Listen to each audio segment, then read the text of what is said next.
Chapter 5 Preparation. In the year 1978, I retired from the New Orleans Police Department, and I moved my family to a 61-acre farm in Mississippi.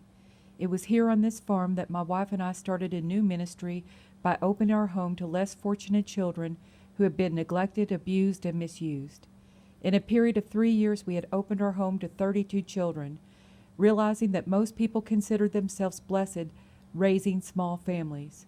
We considered ourselves to have been abundantly blessed to have 32 children in these 3 years.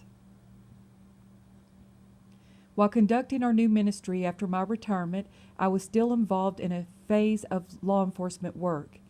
This work included my training men and dogs for the use in offshore oil industry to be used in the detection and prevention of the use of illegal drugs in that industry. Since my part of duties included selling this program to the oil industry, I was required to spend a great deal of time traveling. Early in the year 1979, I was still not satisfied with my life. Feeling emptiness, I knew that something was missing. All my time was occupied, but I was still hungry for something else, not knowing what that something else was. I had been convinced that when we opened our home to children, it would satisfy my spiritual needs. It did not. At this time, some friends of mine talked me into getting into politics. Because of all my years of experience in law enforcement, they thought I would make a good candidate for sheriff. I spent the entire spring and summer working my campaign with all my strength. Just days before the election scheduled for August 7, 1979, I was suddenly struck with a grave and disastrous illness. The night before the tragedy, I went to bed as usual and carefully planned the following day in my mind. On awakening that morning, I was slightly nauseated and skipped breakfast. My wife asked me if I was not going to eat. I replied that I had to hurry to keep my appointment with some folks who I hoped would support my candidacy for sheriff with campaign contributions. I was unaware that God had also made an appointment for me that day. Let me remind you that the Bible says that it is appointed once unto man to die, and without warning my appointment came. Like a flash of lightning, the main trunk in my artery in my body cavity ruptured, causing a devastating sudden blood loss. I was admitted to the local hospital, and immediately tests were run in an attempt to locate the area of the great blood loss.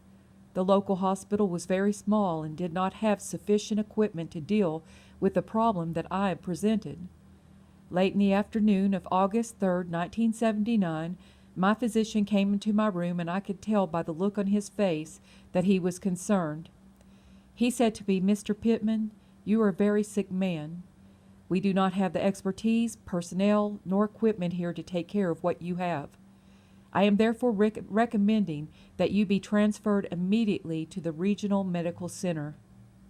The medical center was 45 miles away, and I protested by telling my doctor that I was too tired to make the trip.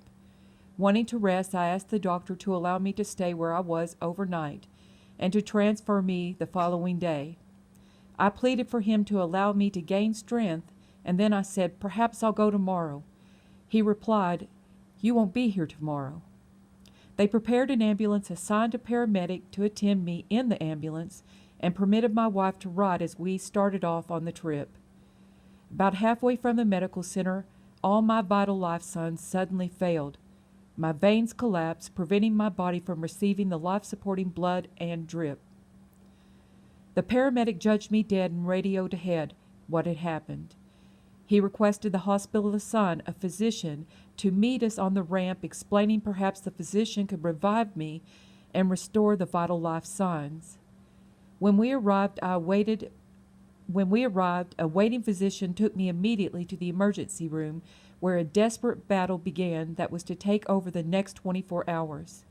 A 6-man team of physicians desperately fought to preserve the spark of life in my body. 7 of those 24 hours were spent in the emergency room, 7 in surgery, and the rest in recovery. 7 days were spent in the intensive care unit. The first 7 hours in the emergency room were let me say this again. The first 7 hours in the emergency room were when my vital life signs were restored. After approximately 3 hours of working, one of the doctors came out and told my family members to prepare the family for the worst. Later, the chief surgeon came out and told my wife that I had lost a tremendous amount of blood and that they were unable to stop the blood flow. He further stated that they were unable to locate the blowout, but that they were doing all that was humanly possible.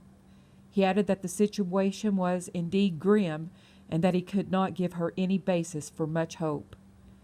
About midnight the same night, the doctor came out of the room and told my wife that they had finally found the blowout and that the only way they could stop it was through surgery. The doctor said it was impossible to do that surgery because I was too old, had lost too much blood, and could not withstand the operation physically. Because of these conditions, the doctor decided to put me in ICU to try to build me up with some special nutrients. They were hoping that I would hang on till Monday. Then they speculated that I could have a chance of withstanding the surgery. So at midnight they carried me into ICU, and at 6 a.m. the following morning my vital life signs failed again. The chief physician came out of ICU and told my wife, "It is something else." They took me into surgery where they worked on me for an additional 7 hours.